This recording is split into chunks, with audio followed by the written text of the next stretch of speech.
everyone, and welcome back to On That Note podcast. My name is Chad Reed, and I am one of the podcast hosts, and this is another fantastic episode that we have for you.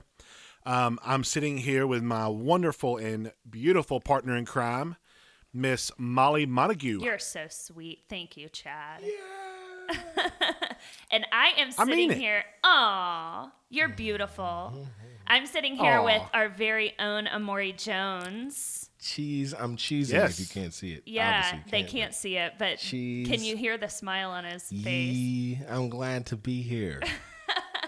Everyone, Amore is one of our multi-talented folks that we have with the company. He's actually not from the cheerleading world, so he's a convert. You might know Amore from the Senior Elite Behind the Music. He was on there for a little bit. Yeah, he was featured there. He's one of our writers, recorders. He wrote the Unbreakable. Yeah, that one. So help write that. So that's yeah. cool. Oh, you wrote that? Out there. Yeah. I didn't know that. Pat gave me the the melody, and I was like, okay, let's put the words to the part. So it was like, yes, let's do that. I didn't think it was gonna be what it is one of the most talented writers I've ever heard. Oh, Molly, I'm gonna cry. Life. No, you're. You guys hear my tears? He is featured on every single Level 77 album. He's written more than half of them. Hey, that's dope. It's a lot of work.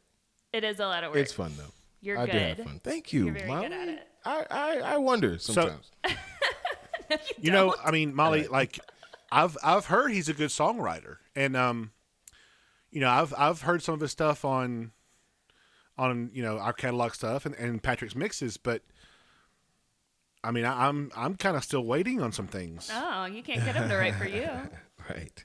So that's the thing. So I am I mean, I'm putting Amore on blast on public. Right, exactly. I'm taking it. So public. now I have to say something. So how about that writing order? Exactly. Right, exactly. that year-long writing order. Since I think it was since Patrick's engagement thing, like the engagement party. Oh man. Jeez. Well, so what happens is I get really tunnel vision, and I am I do my best work when I'm under pressure. So if it's okay, it has to be done this week, then it has to be done this week. I got to figure out the time to get it done. I think it's because I've had a lot of passionate people on my back that has to have things done that I've just have put it back, and it's I do need to get to it. So. Passionate's a good word for it. For Patrick. Exactly. Exactly. I've noticed that with working with you guys, you have to do a deadline. It has to be done by this day. It has to. Because then it'll get done, and then the overthinking doesn't happen. It's okay, I just need to get something done. Like with Alex, who's a good friend of mine. And it's actually crazy because we met through the New Level stuff, but he's actually really cool, whatever. So he'll be like, "Hey, if you could do this, it's fine. I need it by such and such." I'm like, "I got you," and I just have to put him in my head he needs it in 5 minutes, and then it's he needs it yesterday. Cool. Exactly. So Chad, you need to be more assertive. That's the moral of this story. I'll make you that way in my mind. You'll be okay. I do, and for everyone else who doesn't know what I'm talking about, I'm working on a personal project, a personal song, dope song, and I enlisted Amore to help me finish it. Me and Anthony have done the bulk of it, so I enlisted Amore to put some final touches on it, and it's just kind of an inside thing. I mean, I talked to him about it in August, and it's Thanksgiving, so Now, are you singing this, Chad? Yeah. I am. Yeah. Is there a reason why I haven't heard it? Are you singing the reference? Well, yeah, that's me. Okay, cool. I was going to ask about the range and stuff. It's a daunting song, especially with the story behind it. I'm I don't want to mess it up. That's partly the reason why I haven't jumped on it anyway. But it's a dope song. He has to send it to you. Yeah, Chad, send it to me. Well, when it gets done. No, I want to hear it now. I'm happy.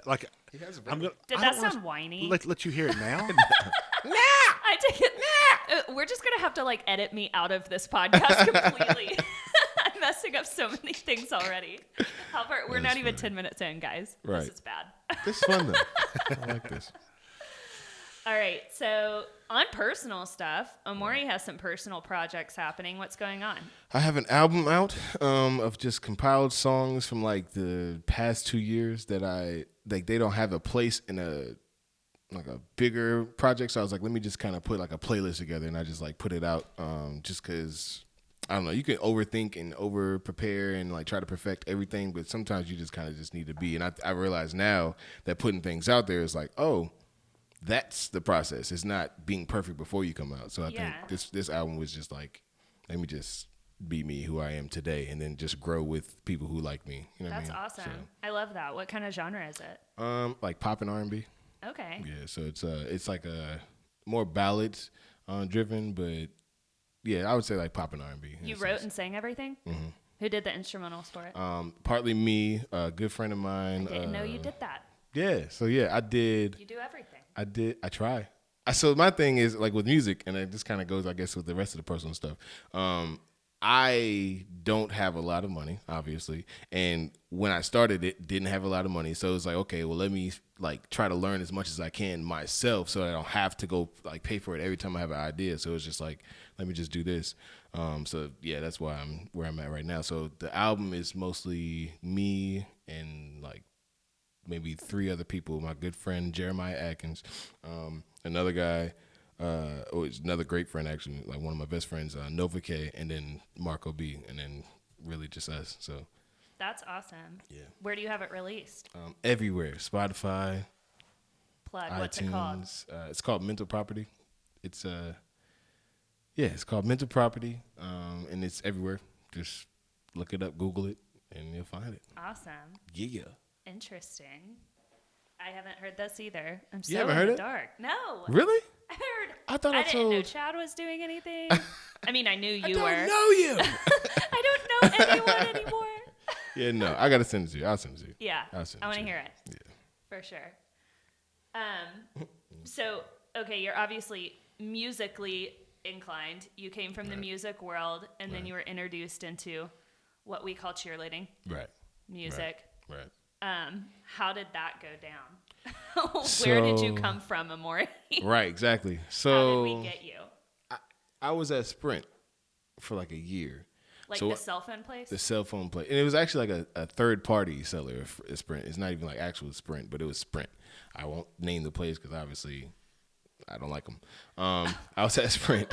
Well, and we don't give free plugs on here anyway because they have to pay for advertising. Oh, and then I was at a cell phone provider company.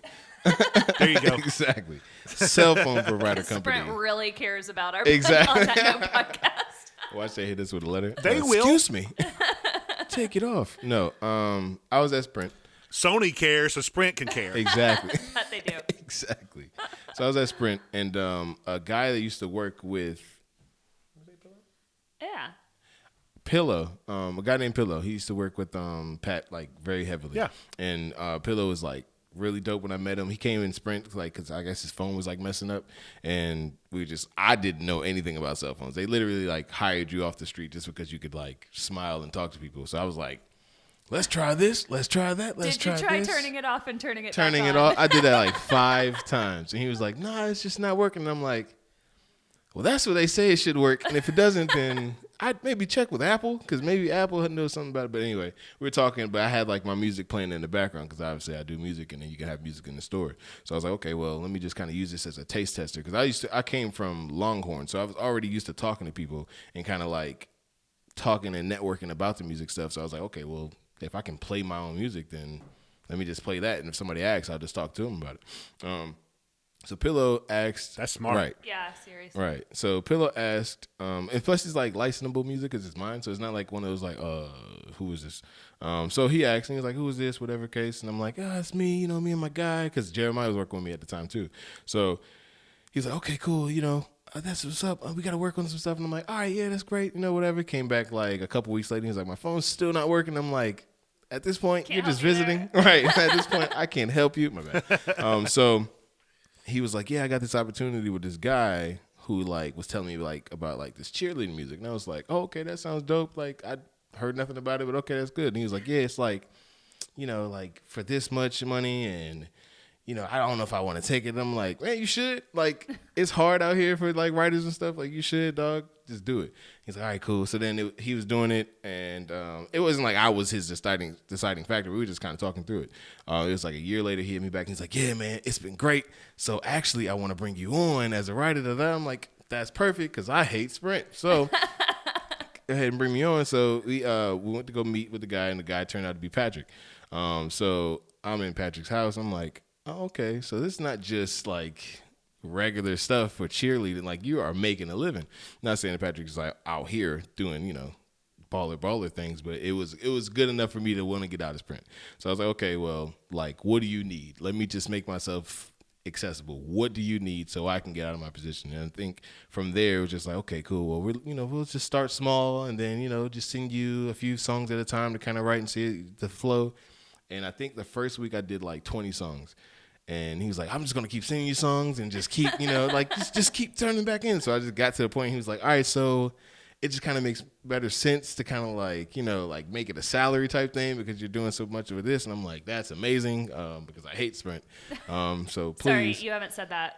Right. You hate Sprint? Exactly. Because I hate Sprint. He's a fan. No, I like Sprint. Sprint's cool. The company I was working for, it was really whack. So I won't put that on Sprint. You didn't like working there. Right. Got it. I hate my step parent. There you go. So yeah. Exactly. But yeah, so it got to a point where I just kind of like was just working consistently. He was like, okay, cool. And then like eventually it just grew from there. It was just like, okay, cool, I like your ideas. He was starting to ask me about like mix like opinions and stuff about like certain mixes and stuff, like to try to take it a different direction, just kind of bringing a fresh voice in it. So and then from there it was just like, okay, yeah, I think I could like be with this company. I like all the people. Like we went to, that's where it was. It was the training that I really was sold on it, not because of the actual training. It was just the company that was around. Like everybody just felt like real people. It didn't feel like, okay, well, we're good in front of everybody else, and then it's like, I don't really like you or I don't really talk to you. It just felt like everybody was just like trying to find their way, and we just so happened to find this niche market that just allowed us to be ourselves. And I think that's what I was like, okay, I needed to do something big with this. So yeah, and then a couple years later, I'm here. And now you're in the day-to-day with us. Now I'm in. Blake said that I was like the voice of cheer, and that's humbling because I'm like, you probably are. When you think about it, I mean, not saying that like, not to be facetious, but like, it's just humbling because I guess working with Pat, being that he has the teams that he does have, it's like, okay, you never notice. Like I'm looking at lyric videos trying to like proofread, and I'm like, dang, this is my song, this is my voice, da da da, and I'm like, that's a big deal. Yeah, because even the songs you weren't the artist on, you more than likely wrote them. Exactly, and then doing the backgrounds on it. Exactly, so it's like it's humbling. You have so many different characters. Humbling. Like you could seriously do an entire mix just you, and no one would know that it's just you. I'm shooting for that. Okay, what is the?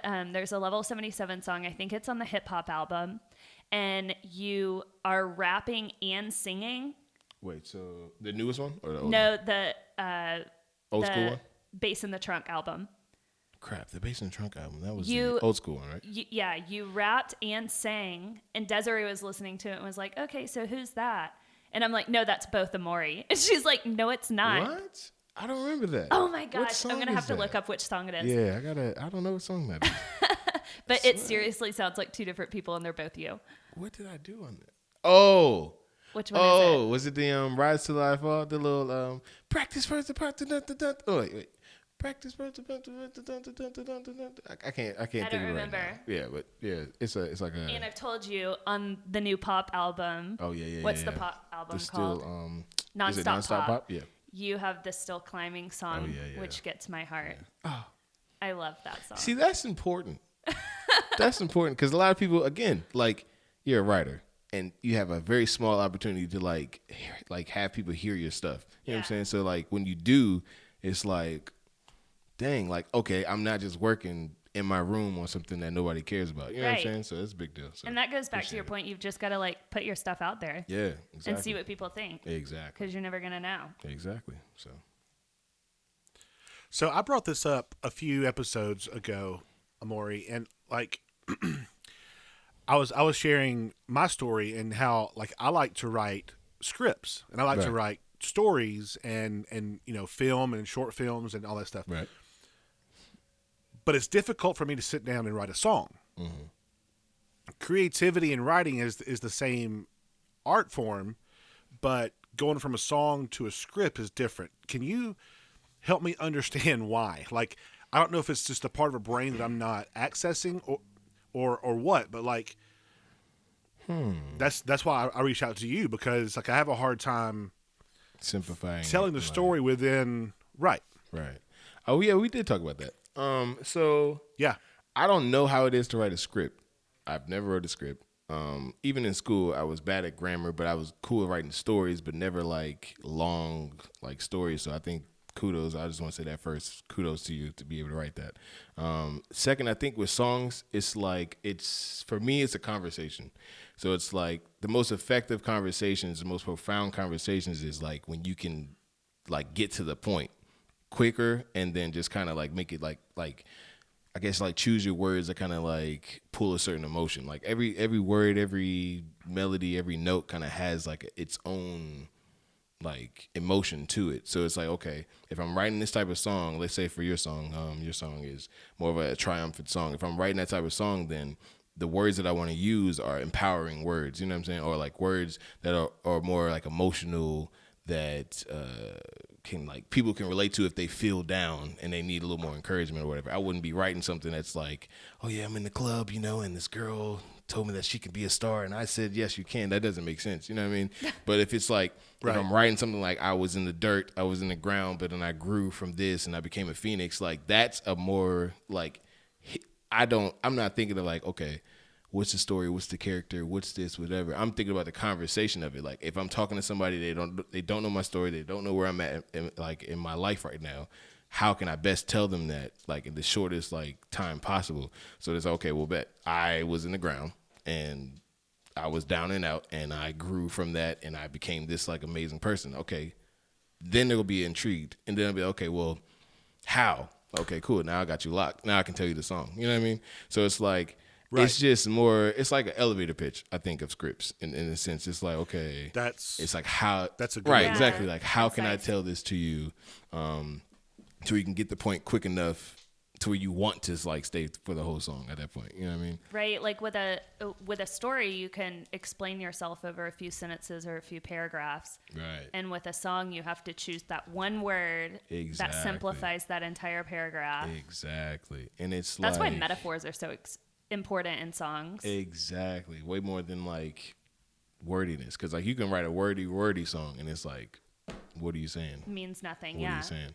So I think with the difference, I think if I would like really ponder it, is you writing from an emotional place for the song, and with a script, it's like you just kind of like setting up a story. You already have people's attention. They want to sit down and listen to the script, so you got a little more time. But with a song, it's like you got the continuous emotion, like continuity is important. So I think that's the difference. Are you able to add layers when you write, or is it such a short amount of time that you only have that window and that space? Like, because when I watch certain movies, especially my favorite ones, like I can go back and watch them and they're so layered. The story is so layered. The dialogue is so layered that I'm picking up on things the 50th viewing that I never noticed before. 50th viewing? That's how I feel about The Office. What do you watch? Exactly. 50 times? The Office. But no, any Quentin Tarantino movies like that, that's real. Even The Matrix, like I've watched that like 12 times and been like, that's crazy. That is in so real weird. life, it's whatever. But it's the same way in song, or it's the same thing in songs, just a different way, just like what Molly said, the metaphor of it. So like, if I say, hey, I'm down, but it'll be okay, I'll make it out. Like, that's very simple. You listen back, there's only one way to kind of interpret that. You know what I mean? But if I say I'm underground, growing into whatever, like, it paints a different picture for everybody, like, individually. You know what I mean? Like, differently. And you can so relate it to your situation. Like, it may mean one thing to me, but it may mean something totally different to you. Exactly. So it's like you want to write ambiguously, but you want to write directed. Like, you want the emotion to be clear, but you don't want to, like, talk to them as if it's like, hey, I'm only specifically talking about this one thing. So like to put the layers in a song is like that. It's like, okay, I look at it like a science. So like with verses, I try to be more metaphoric in verses to kind of paint a picture. In the pre-chorus, I'm like taking that picture and slowly translating it into something that's like very clear for you to understand. In the chorus, it's like, this is what I'm talking about in the song, by the way. And then you go back to the verse and tell you a different perspective with a different picture, and then you do the same process again. So it's the same layer system. It's just more emotional rather than like intricate. You know what I mean?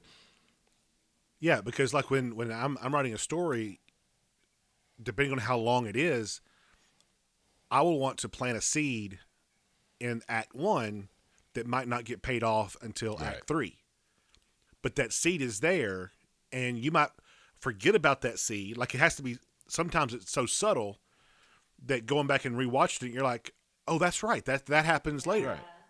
You know, so yeah. I mean, I was just curious about the process and how that works for you. It's the same thing. It's just your seed is planted in the verse and finished in the verse. You know what I mean? Like, it's the same thing. It just has to be a lot quicker. Sure. So it sucks because I think a lot of situations, a lot of people who write long stories, they have to sacrifice so much detail to make sure they put the right things in a verse, and it's almost like I'm stripping down my craft at that point. But it's not dumbing it down, it's simplifying it. You know what I mean? It's a different process. Dumbing something down. That's an art on its own, choosing the right words and the right way to do it. To be the master of simplicity is like the grand art form, because you're not dumbing yourself down to be like, okay, well, I can't be me. You're just simplifying yourself down to where a 3-year-old can understand it, a 13-year-old can understand it, a 23-year-old can understand it, and a 53-year-old can understand it. And it's like, if you speak like that, then it's perfect. So that's the reason why, like, well, I miss. Oh, go ahead. Yeah, I mean, I miss how songs used to tell stories, and they still do to some degree, but I always use this example. There's an older Tim McGraw song called "Please Don't Take the Girl." I've heard that song and like that song told a complete story, and it was emotional. Mm-hmm. And I think the song was so good because of the story that it told. That's a lot of country music in general. Country music always, not always, a lot of country music has that storytell and then the twist at the end, right? Yes, the flip. Where they use the same chorus and it's like a different like perspective. A completely different meaning. Exactly. By changing one word or something. There's a song. What's that one song? It's like is it a Brad Paisley song? I think or what's the big guy? The big guy. I got friends in low places. Garth Brooks. He's not big. Garth Brooks is like one of the biggest like country stars, I thought. Oh, I thought you meant big as in size. Not big in stature. I mean like the big country star. He's not large at all. Yeah, not the big guy, but the big country star. He wrote a song. Well, I mean, he has put on a little weight. Oh yeah, no. See, Garth Brooks, if you're listening to this, I appreciate your size. It's more. What song is it?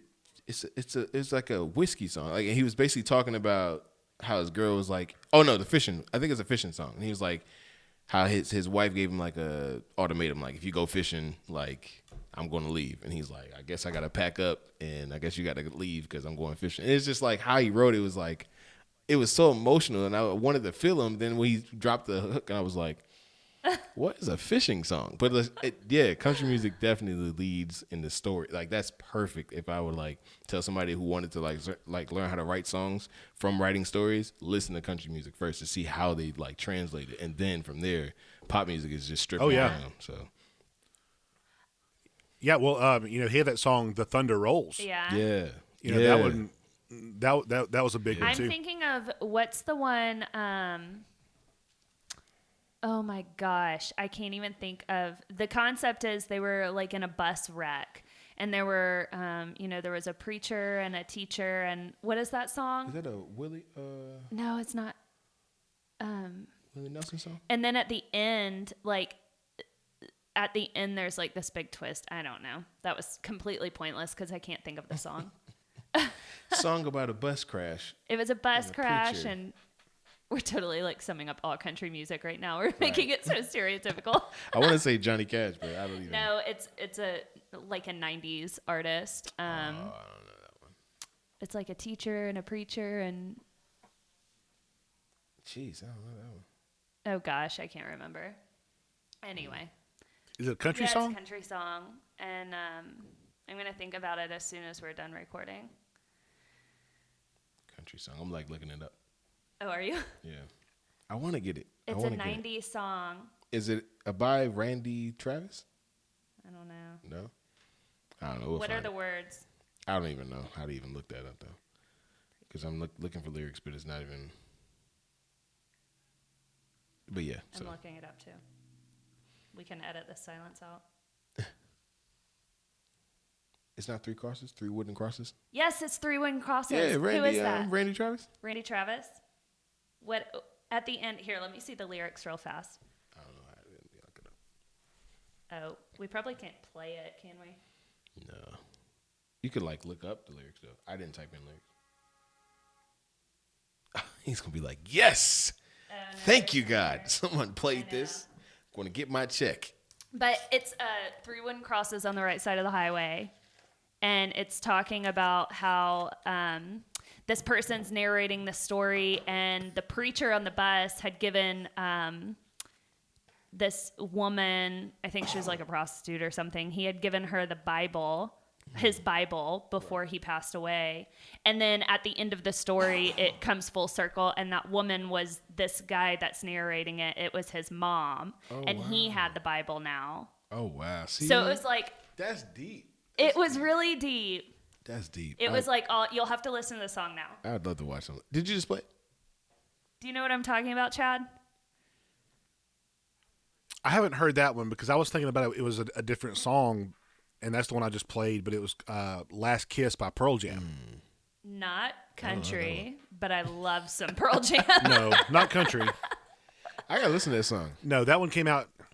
Yeah, that one came out in 99, and it was something about like his wife or girlfriend was in a car wreck, and he pulled up on it or something. It was called Last Kiss. Oh, I love Pearl See, Jam. that's deep. Pearl Jam is, all of their songs are super deep. Yes. But you have to like hear it right. I got to, yes. You gotta, I like, want to read write the like lyrics. that. That's deep. That's deep. What genre? So you do like pop and R&B for the most part, like on your own stuff. Yeah, yeah. You do a lot of like EDM and hip hop with us, though. Yeah, because I mean that's just like the market. Yeah. So I mean, I think. But you're like multifaceted, and you can do any of those genres. Well, thank you. Have you written country music? I have written the first song Have I've you written really? down here. That was a a country joke. Song. Yeah. But you have really? The first song. So when I met Jeremiah, he was like, "Okay, you're a writer," and I'm like, "Yeah." So I'm thinking he's gonna like send me like a beat that I've like heard or whatever. He's like, "All right, cool." So I got this Dobro record, and I'm like, "What? It's a Dobro." He's like, "Yeah." So just do what you do, and I come back, and I'm like, "What is going?" I've never written a country song. I've loved it, like country music, but I've never written a country song. And then he came back 30 minutes, so I was like, "Okay, here." And it turns out to be like one of our favorite records, like nowadays too. Really? It's like I got to send it to you. I'll send it to you too. That's amazing. But yeah, it's a love cool song. It's a cool little love song. You know. Molly has a lot of songs that she's wanting to hear right now. I do. You Gotta make a you guys playlist are for gonna her. have to blow up my inbox with songs. Got to make a new level playlist for her. When it's done, Molly. No, I can listen objectively. I can hear the future in it. Yes, I've gotten hear the good at future. that. I can hear your future, babe. That's not the. I can be. I don't even I can know be that. your hero. There You're it is. singing I can be your hero, Enrique. baby. English. You took that a totally different direction, Amore. Are you playing a song right now? Oh, that was 3 Wooden Crosses. Was it? Yeah. I don't even know why. Oh, you looked it up. I was Yeah, like, wait, I what? looked it up. I was trying to read the That's lyrics. funny. But yeah, so. That's hilarious.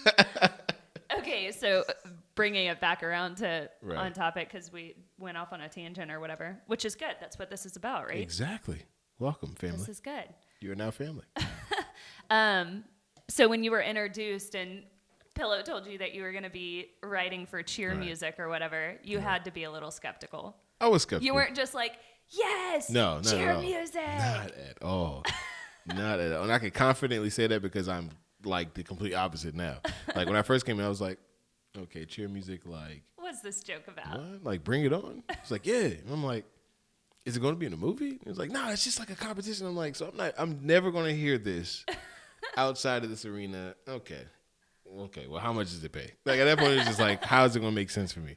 But yeah, not thrilled at all. I mean, it wasn't. I won't say not thrilled. I was thrilled about the opportunity, but I wasn't thrilled about like I didn't know to be thrilled about the music. So it's like I didn't know how it was gonna sound. I think.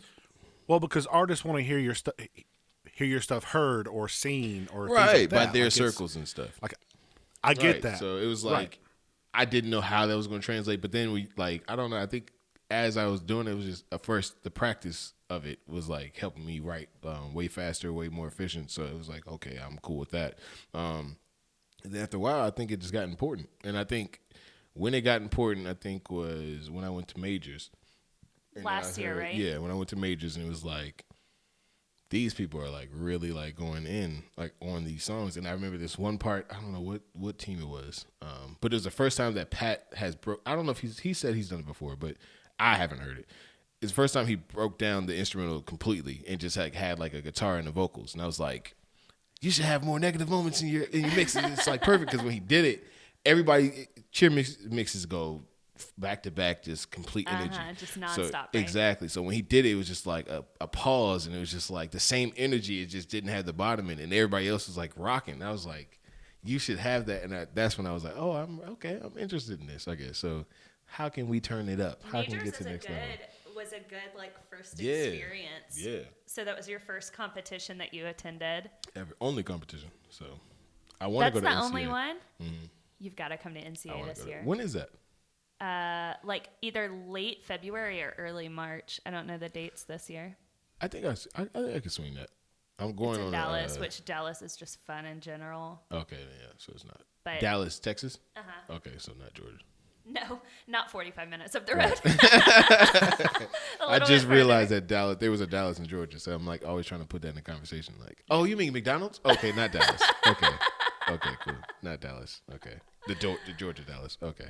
Yeah, I love NCAA. It's probably my favorite competition. I want to go so bad. Out of the year. I don't know, because last year was the first time I went to majors. Okay. And that was awesome. Was professional. Like, I think that was the only one that's like really like that TV professional, because they had like the whole host dressed up and they like were talking and stuff. I guess like, all competitions have that, but it was like there was no dead time. It was such a spectator sport there, more so. And I think that's why I like NCAA so much, because they do a really good job of making it a spectator sport. Right. But at the majors, they took it to a totally different level. Right. In my opinion. And it's like, it's an invite-only competition. So it's like exclusive. The best of the best is there. There's no dead time. And their sound system was amazing. Are they new? Like a new competition? I don't know. Chad, you know? I mean, I think they've been around for a while, but they're just now getting big.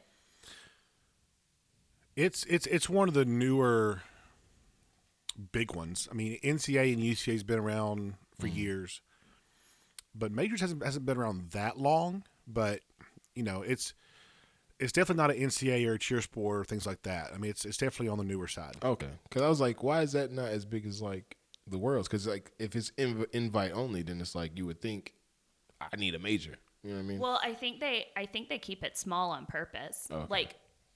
At Worlds, you have to get a bid. Yeah, it's actually invite only. Okay. At Worlds, you have to get a bid, but you know, like kind of a lot of competitions give out bids now. Okay. So like there's hundreds of teams competing at Worlds. Right. But at majors, it's like invite only. I think they only take like 20 teams out of the entire industry. Yeah. Oh, so that makes so sense. It's like top. Right. And it's so much fun. That was a lot of fun. And we had a fun group. It was me, Patrick, Amore, Joey, and Anthony. Yes. We like took over Indy. Right. That was so much fun. It was a fun trip. Fun. It was really cold, but it was fun. It was really cold. It was very cold. But it was a fun city. I want to go to NCAA. I got to go to NCAA. You have to this year. You have to. I'll go. We'll talk to Patrick about it. Yeah, we'll talk to Patrick. Chad, you have to too. Chad, you never been? Yeah. To NCAA? I went as coach one year. Oh, so you've been in it. Chad used to coach. Well, Where did you coach? I don't guess you coach anymore, right? But like, so he has a totally different perspective on competitions, because when he goes to competitions, it's like work. Oh, when so we go to competitions, it's like, woo, we're done with our work. Right. And we're just seeing it now. So you don't like enjoy it the way we do, even if you went now? No, I mean that's why like I haven't been as part of the new level entourage, so to speak. Because like for me, like because I'd coached for 18, 19 years, and it was just tiring. It was a long time, and so I was just kind of burnt out on everything. And so going to competitions is like I just got away from going to competitions. I don't want to go back now and like pay to go to things. So yeah, so but I'm gonna start going to some this year because I've had a break and kind of recharge the batteries a little bit. One competition I've never been to that I really want to go to is Daytona College Nationals. I've never been to that competition. Do we have anybody that's in that other than like? Oh yeah, we work with clients there. I've just never been. Oh, okay. Is that like a big deal? It's a big one in the college. Okay, cool. Yeah. I want to go there too. I want to go to all of them. And it's Daytona. That's so close. We could just drive down. Where That'd be is fun. Daytona? It's like. Is it Florida? Yeah, it's in Florida. So like 7 hours away? Yeah, 6-7 hour drive. It's not bad. Wouldn't it be, Chad, from here? Yeah, it's about 8 for me, and I'm about an hour north. 6-7 hours. Not a bad drive at all. Boom. Not a bad drive. I mean, it's not a good drive, but it's not bad. It's not a bad one. Right. Daytona's fun though. There's a lot of stories there that never leave Daytona. I mean, it's like Vegas. Never leave Daytona. What happens at College National stays at College National. National. Is that right, Chad? That's a bit much, Chad. I mean, I don't. What do you know about I don't Daytona, know from experience. It can't leave Daytona. Right. What is that about, Chad? I'm just saying. What do you have down there in Daytona, Chad, that you can't go to? We find out that's the reason why you haven't been going to competitions. Boy, this just happened Right. quick, didn't it? Like this turned out on me quick. You started it. That one's your fault. What just happened? We're investigating. That's what's happening. We got him. No. Talk to us. No, Chad. I'm just joking. So anyway, Amore, back to you. Right. So you just had a really cool experience. Yeah. Sorry, I thought we had another technical issue, but I don't think we do. Yeah, to kind of pull the curtain back a little bit, we've had a day of technical difficulties. Oh, Good yeah. Lord. So it's if we can get through this episode without any issues, then These guys think it's day. a good idea to set up this podcast stuff in the office and have me handle it. I think it's an amazing idea. Amazing. It makes for a lot of technical issues. Absolutely. It was literally an act of God that happened earlier. I was just like, Oh, yeah. And we had our power go out earlier. Like we lost power. It's a sunny day and the power goes out. That was weird. That's funny. Anyway, okay, so you've had a cool experience. I think it was your first recently. Yes. Tell us about this, Amore. I met my idol. Is he your idol? Yeah, he's the reason why I started. I don't want to say he's the reason why I started music, but he's the reason why I started music. And we're talking about Patrick, right? Oh. Oh, no, I'm kidding.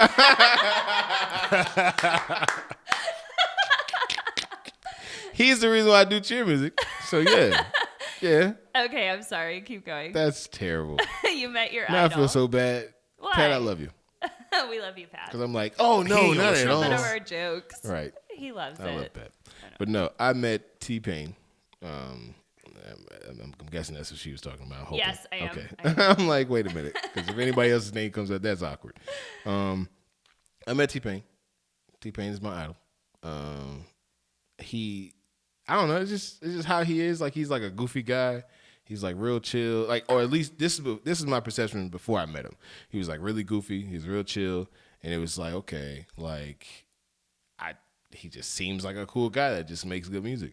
He produced himself, so that was like an interest of mine too. Because of course, I taught myself. Mm-hmm. He wrote his own songs. Again, I did my thing too. Him and Neo were kind of big on the songwriting for me. And I don't know. He just seemed so creative with his stuff. And I was like, okay, I want to like do my stuff like that, because it seemed like everybody at the time I was starting was trying to be serious. Like, oh, I'm either sexy or I'm either hard or I'm either this or I'm either that. But it's like he was the only person I saw that was like all of it. You know what I mean? Like, as far as like I can make a cool song, but I can also be fun with it. And I think that versatility like helped me kind of like think outside the box. So when I met him, it's funny because I was telling Pat in the car, I was like, what if I meet him? He's just like a big, like, he's like a jerk. And as soon as I look, of your wonderful TPain bubble just crashes. I was like, man, what if I just meet him? He's just not cool. I look over, I said that, and I'm like, what if he's just like really regular, and it's just like not, it's like real lackluster. It's just not even like a cool experience. I look over, he's like standing in his like, it's not even a garage, but it's just like parking lot, and I see him, and I'm like, crap. All right, so I think. I'm gonna stay in the car a little bit. Like I just need to breathe. And Pat's like, no, it's cool. Like he's cool. And I'm like, okay. So y'all are at his house in his studio. So we went to his house, his studio, and I don't know. It was the first time I was ever starstruck. Like I've met people before and like met artists and stuff, even like a capacity of like kind of working together. But with TPain, it was just like, dog. All right, I ain't trying to be awkward. I'm not trying to be a fan right now, so I'm just going to be real chill and be real professional. But, like, this man, and I think what was big about it is that he looked like me. And not on some, like, oh, if somebody represents me. But it's, like, really, like, he's, like, the same height, like, same build. Like, I won't say same sense of humor. He's a little more, like, goofy than I am. But it was everything I thought it was before I met the artist. And I think when it actually lines up, it's like this huge like dream experience. So yeah, it was crazy. Did it meet your expectations? It exceeded. And he was like that cool. He was that cool. And I think it exceeded because it wasn't like he was acting like a superstar. He wasn't acting like it at all. He had all the superstar things and people around him and stuff, but it was just like, he was real chill. And I was like, dang, like I want to be exactly like that when I'm at that level.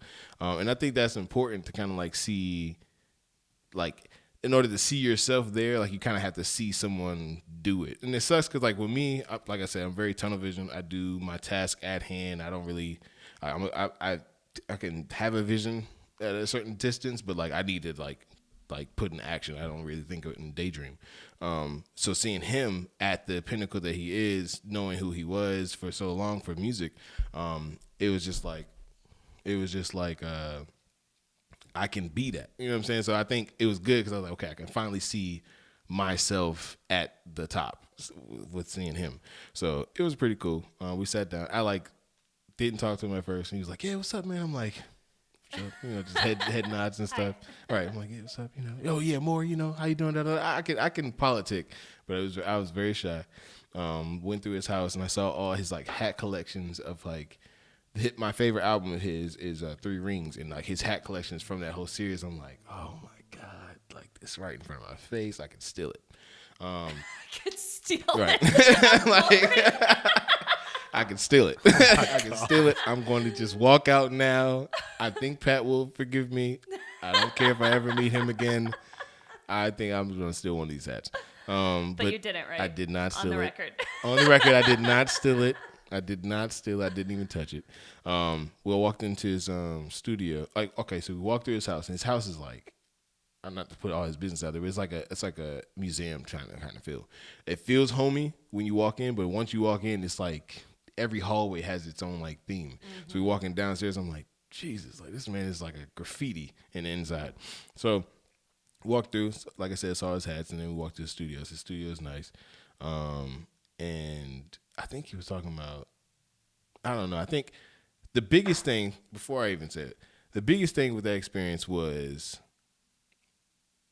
like his surroundings. Like he was dope, obviously, but it was more so because I've been in the industry for like at least like a few years. Like now, I kind of understand the terminology and stuff. So while he was talking, it just was really important to hear like how much I understood of what he was talking about. So it's like it's a different thing when you meet like somebody and you're like, dang, like you're on a whole different level, and they speak on a whole different level, and you're like, I can't even. It was almost like validation. It was validation. It was just like, dang, like I understand everything he's saying. I understand what he's doing, and I even understand like his like struggles and stuff. Like they were trying to figure out how they do the podcast stuff, and he's like, I wanted to like do this. I'm like, I get that. Like I understand exactly what he's going through. So I'm like, this is perfect. I can do it. Thank you, TPain. You don't even know it. I still haven't talked to him at this moment. I'm just like, thank you, bro. In the seat, just in the corner next to like a hookah machine. I'm like, thank you. And then he pulls up the records to work on. So I'm like, okay, nervous as heck because I'm like, okay, is he gonna like it? Like, okay, context. Amore wrote these vocals. Yeah. So TPain's in a few of Patrick's mixes this year. They're already out. You've probably heard them. Right. At least Orange, at least. Yeah. So Amore wrote for TPain. Yes. And when you write, you have to do. Oh, that's a big deal. You just said that. That's the first time I heard it. That you wrote for TPain. TPain performed Amore's writing. Oh my God. So, and when you write a vocal, you always do a demo so the artist can kind of see the delivery and stuff like that. So Amore was demoing songs for T-Pain, and then T-Pain had to pull them up and listen to them. Okay, now continue. Now that people have context. As I'm like, okay, so yeah, you know, it's just something simple like that, and but yeah, no, so. That's crazy. That's the first time I've heard it like said like that, and I think that I don't know, it just does something. Anyway, so he's normal, right? Exactly.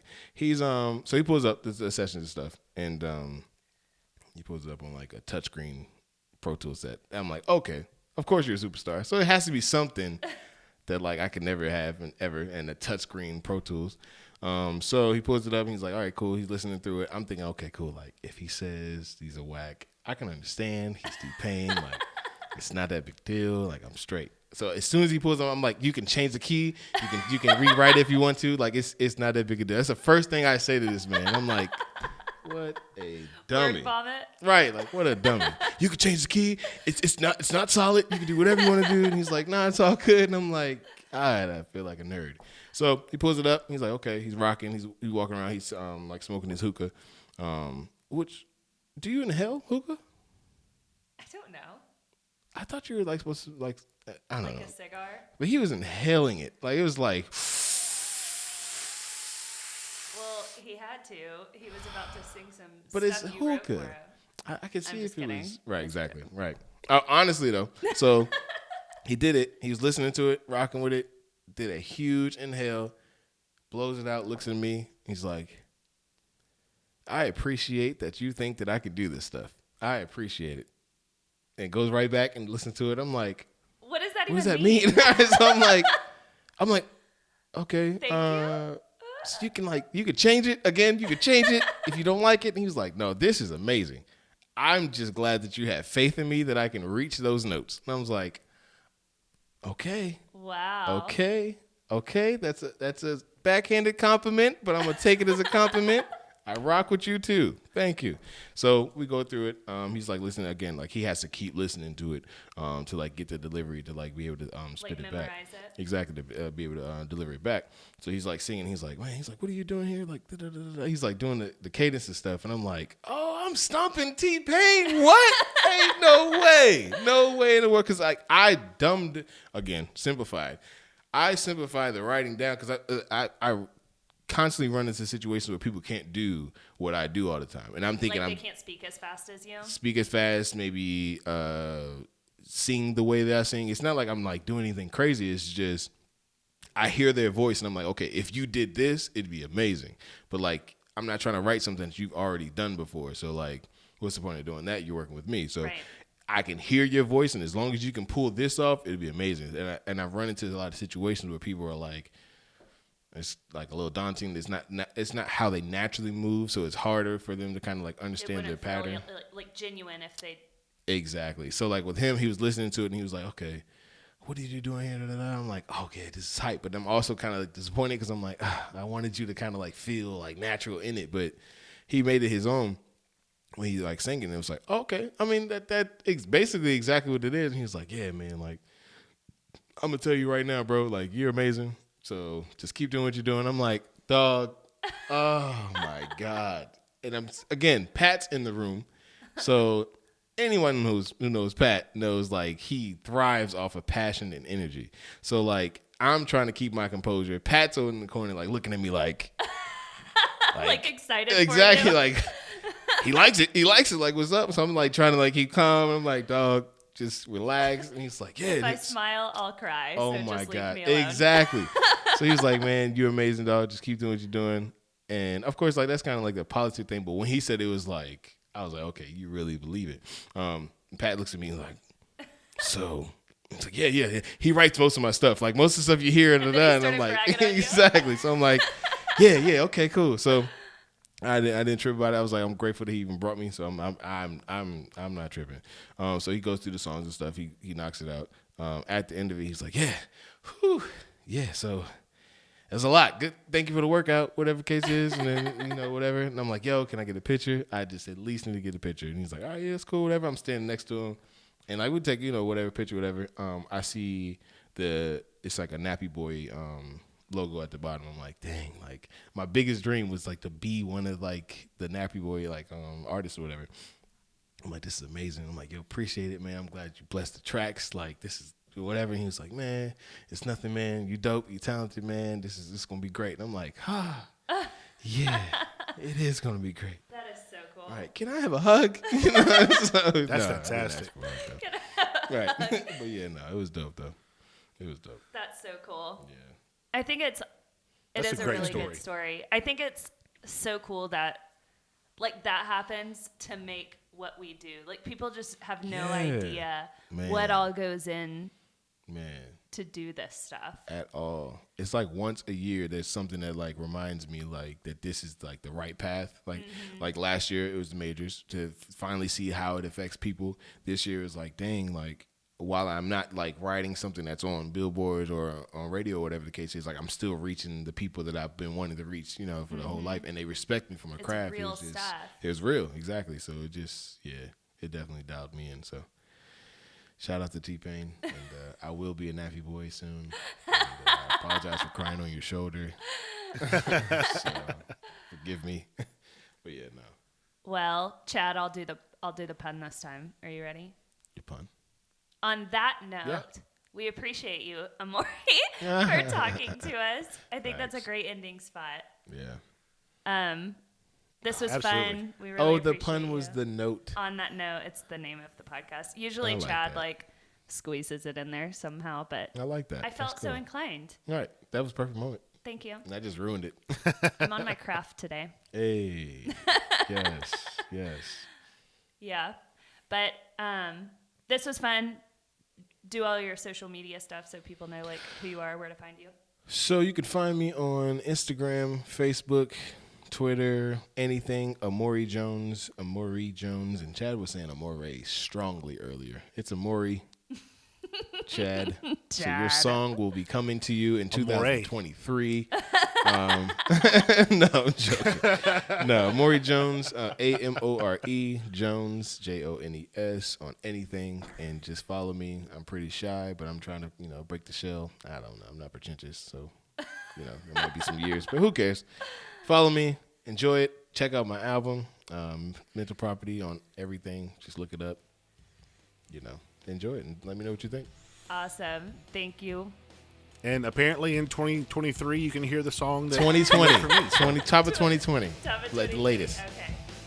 Oh, 2020. Well, 2023 is what I Changing said this tune first. over here, Okay. Chad. Changing the note. All right. Thank you, everyone. Thanks, guys. Y'all have a good one.